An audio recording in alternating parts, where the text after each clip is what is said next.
में हम लोग सीखेंगे कि यहाँ पर निफ्टी में जो shooting star candle pattern develop हो चुका है एक इंपॉर्टेंट फिबोनाची लेवल के करीब, उसको किस तरीके से इंटरप्रेट करना है और नेक्स्ट वीक में कौन सा बेस्ट ऑप्शन हम लोगों को ट्रेड करने के लिए रहेगा। तो सबसे पहले स्टार्ट करते हैं निफ्टी का एनालिसिस। पहले हम लोग क्या करेंगे, निफ्टी का वीकली चार्ट का एनालिसिस करेंगे। वीकली चार्ट के ऊपर आइडेंटिफाई करेंगे कि आने वाले दिन में मार्केट में कौन सा ट्रेंड ले सकता है। फिर वही ट्रेंड अगर डेली चार्ट के ऊपर कंफर्म हो जाता है तो उस हिसाब से इंट्राडे चार्ट में एंट्री और एग्जिट के बारे में सीखेंगे। ये स्टेप बाय स्टेप प्रोसीजर हम लोग यहाँ पर फॉलो करने वाले हैं। तो जब भी आप एक step by step procedure follow करते हैं तो ऑटोमेटिकली क्या हो जाता है, जो हम लोगों को फॉल्स ब्रेकआउट वाले सिग्नल रहते हैं वो फॉल्स ब्रेकआउट वाले सिग्नल अवॉइड हो जाते हैं, और जो भी हम लोगों को कम से कम सिग्नल मिलते हैं उसमें हमारा सक्सेस रेट भी अच्छा रहता है, प्लस हमारा रिस्क रिवॉर्ड रेशो भी अच्छा रहता है। मतलब कम से कम ट्रेड में हमें ज़्यादा मुनाफा होने की प्रोबेबिलिटी बढ़ जाती है। यही एक प्रोफेशनल ट्रेडर की निशानी होती है, वो इसी तरीके से मार्केट को एनालाइज करता है। तो सबसे पहले अभी वीकली चार्ट का एनालिसिस कर लेते हैं। वीकली चार्ट में अगर आप देखोगे तो पिछले कुछ दिनों से मार्केट जो था वो एक बड़ा रेंज बना रहा था। पिछले कुछ दिनों का मतलब ये होता है कि वीकली चार्ट के ऊपर जब भी हम लोग एनालिसिस करते हैं 6 महीने से लेकर 1 साल तक का प्रीवियस डेटा हम लोगों को देखने को पड़ता है। जब भी हम लोग वीकली चार्ट का एनालिसिस करते हैं तो कम से कम 6 महीने से लेकर 1 साल तक का डेटा हम लोगों को देखना पड़ेगा। अगर डेली चार्ट का हम लोग एनालिसिस करते हैं तो डेली चार्ट में मिनिमम 3 महीने से लेकर 6 महीने का डेटा देखना पड़ेगा, और अगर इंट्राडे चार्ट का एनालिसिस करते हैं तो कम से कम पिछले 1 वीक का डेटा हम लोगों को देखना चाहिए। इस डेटा में हम लोगों को क्या मिलता है कि सबसे पहली बात हम लोगों को एक इंपॉर्टेंट सपोर्ट रेजिस्टेंस लेवल मिल जाता है, फिर उसके बाद इंपॉर्टेंट ट्रेंड लाइन मिल जाता है और इंपॉर्टेंट चार्ट पैटर्न हम लोगों को देखने को मिल जाता है। यहाँ पे वीकली चार्ट के ऊपर या फिर डेली चार्ट के ऊपर अगर हम लोगों को एकदम शॉर्ट टर्म वाला व्यू बनाना है तो वहाँ पर हम लोग कैंडल देखने की कोशिश करते हैं। तो जब भी यहाँ पर कोई कैंडल पैटर्न हम लोगों को देखने को मिलता है तो आने वाले 2 से 3 कैंडल तक, मगर मान लो कि यहाँ पर वीकली चार्ट देख रहे हैं तो आने वाले 1 या 2 वीक का यहाँ पर कैंडल के ऊपर हम लोग प्रिडिक्शन कर सकते हैं। अगर डेली चार्ट में हम लोग कैंडल पैटर्न देखते हैं तो यहाँ पर आने वाले 1-2 दिनों का प्रिडिक्शन हम लोग कर सकते हैं। ये बात आप लोगों को समझनी पड़ेगी कि किस तरीके से काम करना रहता है। अभी यहाँ पर अगर आप देखोगे तो सबसे पहली बात हम लोगों को यहाँ पर क्लियर हो जाती है कि मार्केट जो डाउन साइड के मोमेंटम को नीचे के साइड लेके जा रहा था उसका एक रिट्रेसमेंट फेज यहाँ पर चल रहा है। मैंने आपको प्राइस एक्शन का एनालिसिस करते समय आपको एक वेव थ्योरी का कंसेप्ट बताया हुआ था। ये वेव थ्योरी में हम लोगों को क्या देखना पड़ता है कि मार्केट यहाँ पर इस तरीके से ऊपर जाता है और इस तरीके से मार्केट नीचे आता है। तो जब भी मार्केट नीचे आता है तो यहाँ पर मार्केट में एक ट्रेंडी फेज डेवलप होता है जिसको हम लोग टेक्निकल लैंग्वेज में इंपल्स वेव बोलते हैं, और एक रिट्रेसमेंट का फेज डेवलप होता है जिसको हम लोग एक करेक्शन फेज बोलते हैं टेक्निकल लैंग्वेज में। तो यहाँ पर मार्केट में एक करेक्शन फेज चल रहा था। तो करेक्शन फेज का रिट्रेसमेंट कब होता है, अगर हम लोग फिबोनाची लेवल का यूज करते हैं तो जब भी मार्केट ऊपर जाता है आइदर 50% के ऊपर मार्केट में रिवर्सल दिखाई देता है या फिर 61.8% के करीब हम लोगों को रिवर्सल दिखाई देता है। तो यहाँ पर अगर हम लोग फिबोनाची लेवल लगाते हैं तो आपको क्या करना पड़ेगा, सिंपली जो टॉप रहेगा और जो लो रहेगा उस लो को हम लोगों को कनेक्ट करना पड़ेगा। तो यहाँ पर अगर आप देखोगे तो 61.8% के करीब एग्जैक्टली हम लोगों को एक शूटिंग स्टार वाला कैंडल पैटर्न डेवलप होता हुआ दिखाई दे रहा है। शूटिंग स्टार कैंडल पैटर्न का क्राइटेरिया यह है कि यहाँ पर जो ऊपर की साइड में शैडो डेवलप होता है वो इस रियल बॉडी से कम 2 गुना ज़्यादा होना चाहिए, तभी हम लोग इसको शूटिंग स्टार बोलते हैं।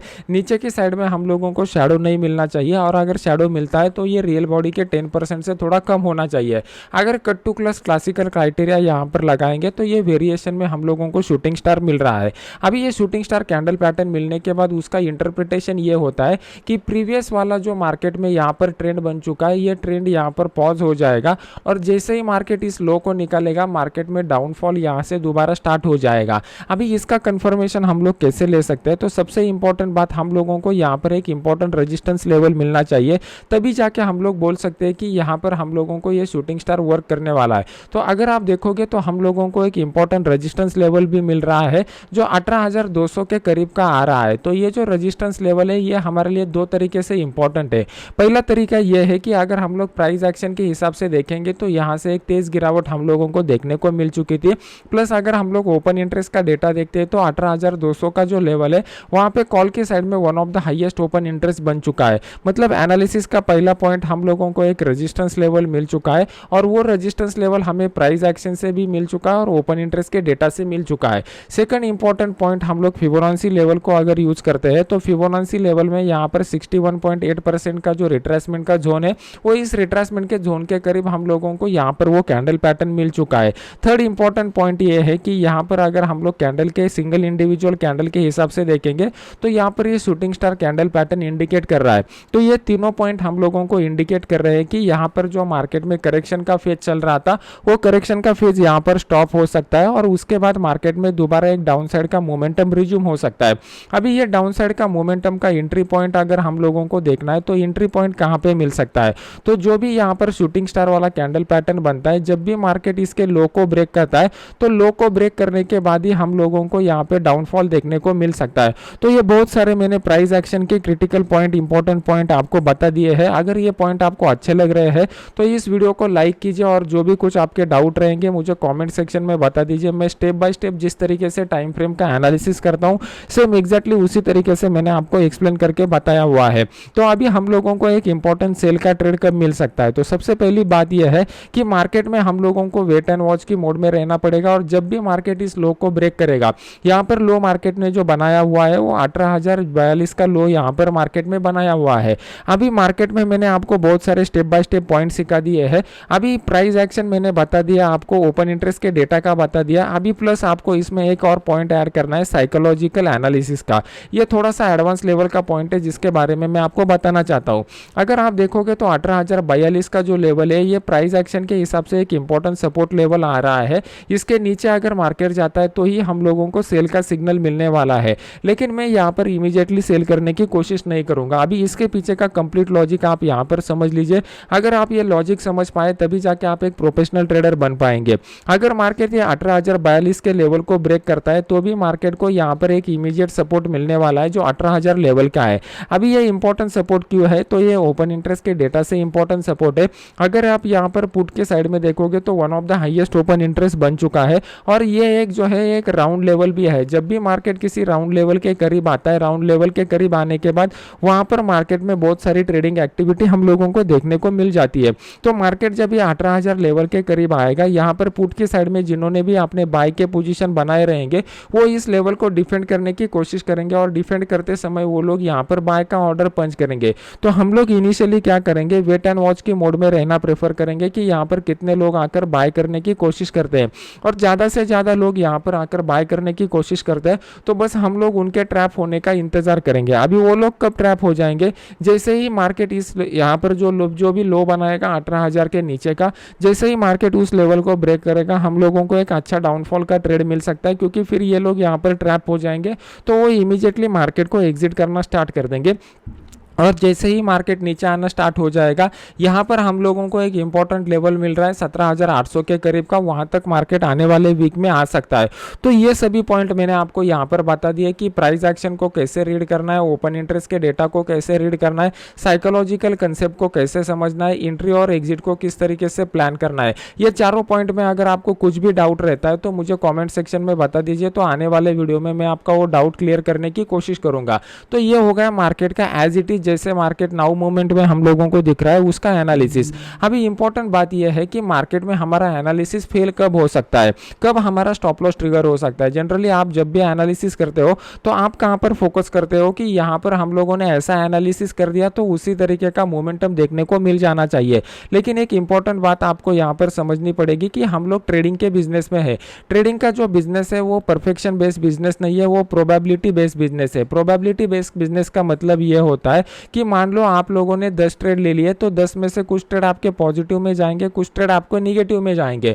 तो इसमें से कुछ ट्रेड अगर निगेटिव में जाने वाले हैं तो हम लोगों को माइंडसेट साइकोलॉजी प्रिपेयर रखना पड़ेगा कि कब हमको लॉस बुक करना है और कब हमको मार्केट से निकल जाना है। तो यहाँ पर हम लोगों को पहली बात यह हो गई कि मार्केट अगर ये लो ब्रेक करता है तो यहाँ पर मार्केट दोबारा ट्रेंडी हो सकता है और वो डाउन साइड का मोमेंटम दे सकता है, तो इसका प्रोबेबिलिटी ज्यादा है, तो ये ट्रेड के लिए हम लोग प्रेफर करेंगे।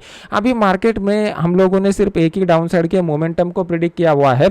नेक्स्ट स्टेप आता है कि मार्केट अपसाइड का मोमेंटम कब ले सकता है और नेक्स्ट स्टेप आता है कि मार्केट में रेंज बाउंड मोमेंटम कब देखने को मिल सकता है। आप अगर एक प्रोफेशनल ट्रेडर बनना चाहते हो तो आपको ये तीनों पॉइंट का आंसर मार्केट चालू होने से पहले आपके पास रहना चाहिए। ये पहला पॉइंट हम लोगों ने यहाँ पे कल क्लियर कर दिया। अभी नेक्स्ट पॉइंट आता है कि मार्केट जो है वो मार्केट कब अपसाइड का मोमेंटम दिखा सकता है। तो ये शूटिंग स्टार का जो हाई यहाँ पर बनाया हुआ है, इस हाई के ऊपर अगर मार्केट निकलता है, मतलब मतलब हाई हमारा बन के आ रहा है 18,267 का। अगर इस हाई के ऊपर मार्केट निकलता है तभी मार्केट में अपसाइड का मोमेंटम देखने को मिल सकता है। ये पॉइंट क्लियर हो गया। अभी नेक्स्ट स्टेप आता है कि मार्केट रेंज बाउंड कब रह सकता है। मार्केट रेंज बाउंड रहने के लिए सबसे इंपॉर्टेंट क्राइटेरिया ये है कि इस हाई को और इस लो को ब्रेक किए बिना मार्केट अगर इन बिटवीन ओपन होता है और वहीं पे सस्टेन करता है तो मार्केट रेंज बाउंड रहने वाला है।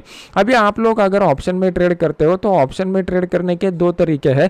पहला तरीका being as a option buyer आप यहाँ पर काम कर सकते हो और being as a option seller हम लोग यहाँ पर काम कर सकते हैं। ऑप्शन सेलर को ही टेक्निकल लैंग्वेज में ऑप्शन राइटर बोला जाता है। तो ऑप्शन बायर के लिए इंपॉर्टेंट मोमेंटम कब डेवलप होता है, जब भी मार्केट में प्रीवियस वाले जो लोगों ने पोजीशन बनाए हुए हैं वो लोग ट्रैप हो जाते हैं और फिर उसी डायरेक्शन में मार्केट में फ्रेश ट्रेडर इंटर हो जाते हैं, तब हम लोगों को ऑप्शन बाइंग के लिए बेस्ट ट्रेड मिलता है। और ऑप्शन राइटिंग के लिए बेस्ट ट्रेड कब मिलता है, जब भी मार्केट रेंज बाउंड फेज में चला जाता है तो वहां पर टाइम डीके का बेनिफिट लेने के लिए ऑप्शन राइटर लोग पोजीशन खड़ी करते हैं। तो हम लोग दोनों तरीके से देखेंगे कि बायर के लिए कब अपॉर्चुनिटी डेवलप होगा, सेलर के लिए कब अपॉर्चुनिटी डेवलप होगा।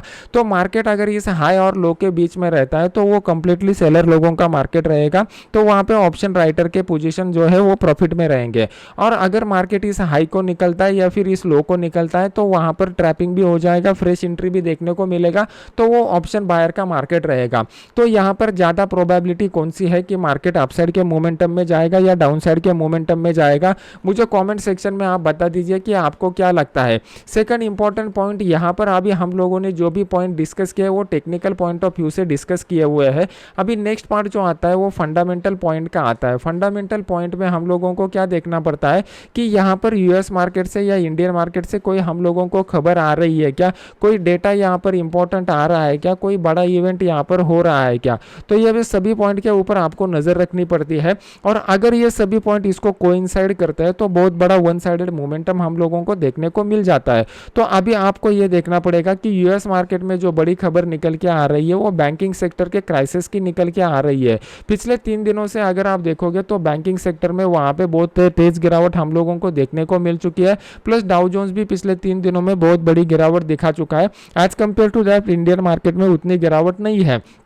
अभी इमीडिएटली फ्रेश कोई डेटा नहीं आने वाला, इमीडिएटली यहाँ पर नेशनल लेवल का कोई बड़ा इवेंट नहीं होने वाला, लेकिन नेक्स्ट वीक में जो है वो कर्नाटका स्टेट के इलेक्शन होने वाले हैं, थोड़ा बहुत इम्पैक्ट उसका आ सकता है, ज़्यादा कुछ बड़ा इम्पैक्ट वहाँ पर नहीं आने वाला। तो ये पॉइंट को भी आपको कंसिडर करना पड़ेगा। तो यहाँ पे अभी हम लोग क्या फोकस करेंगे कि डाउ जोन्स में किस तरीके का मोमेंटम आज रात को फ्राइडे के दिन हो रहा है, उसके ऊपर डिपेंड रहेगा कि मंडे के दिन अपना मार्केट कहाँ पे खुलेगा। तो मंडे के दिन जब भी मार्केट खुलेगा हम लोग पहले देखेंगे कि रात को डाउ जोन्स में किस तरीके का मोमेंटम हुआ है, फिर उसके बाद देखेंगे कि एशियन मार्केट कहां पर ट्रेड कर रहे हैं, क्या वो रेड सेक्शन में है या फिर ग्रीन सेक्शन में है। इसके ऊपर डिपेंड रहेगा कि मार्केट इस लो को ब्रेक करने के बाद कितना तेज स्पीड के साथ नीचे जा सकता है। मार्केट में एक इंपॉर्टेंट थ्योरी रहती है गैप वाली थ्योरी। गैप वाली थ्योरी के ऊपर ऑलरेडी मैंने यूट्यूब के ऊपर वीडियो बना के डाले हुए हैं, जिससे आप प्रिडिक्ट कर सकते हो कि आने वाले समय में गैप अप हो सकता है या गैप डाउन हो सकता है। वो यूट्यूब के ऊपर वीडियो जाके देख लीजिए और उसमें कुछ डाउट रहेगा तो इस वीडियो को लाइक करके मुझे कमेंट सेक्शन में बता दीजिए। और जैसे ही यहाँ पर बेस्ट ट्रेडिंग अपॉर्चुनिटी डेवलप हो जाएगा मैं अपने इस फ्री वाले चैनल में आपको अपडेट कर दूंगा, जिसका लिंक वीडियो के नीचे मैंने डाला हुआ है। तो ये वीडियो अच्छा लग रहा है तो इसको लाइक कीजिए और अपने यूट्यूब चैनल को सब्सक्राइब करके बेल आइकॉन का बटन दबा दीजिए। बैंक निफ्टी का एनालिसिस और फिर इंट्राडे चार्ट का एनालिसिस मैं आपको नेक्स्ट वीडियो में बता दूंगा। तो मिलते हैं नेक्स्ट एजुकेशनल वीडियो में। Thank you very much.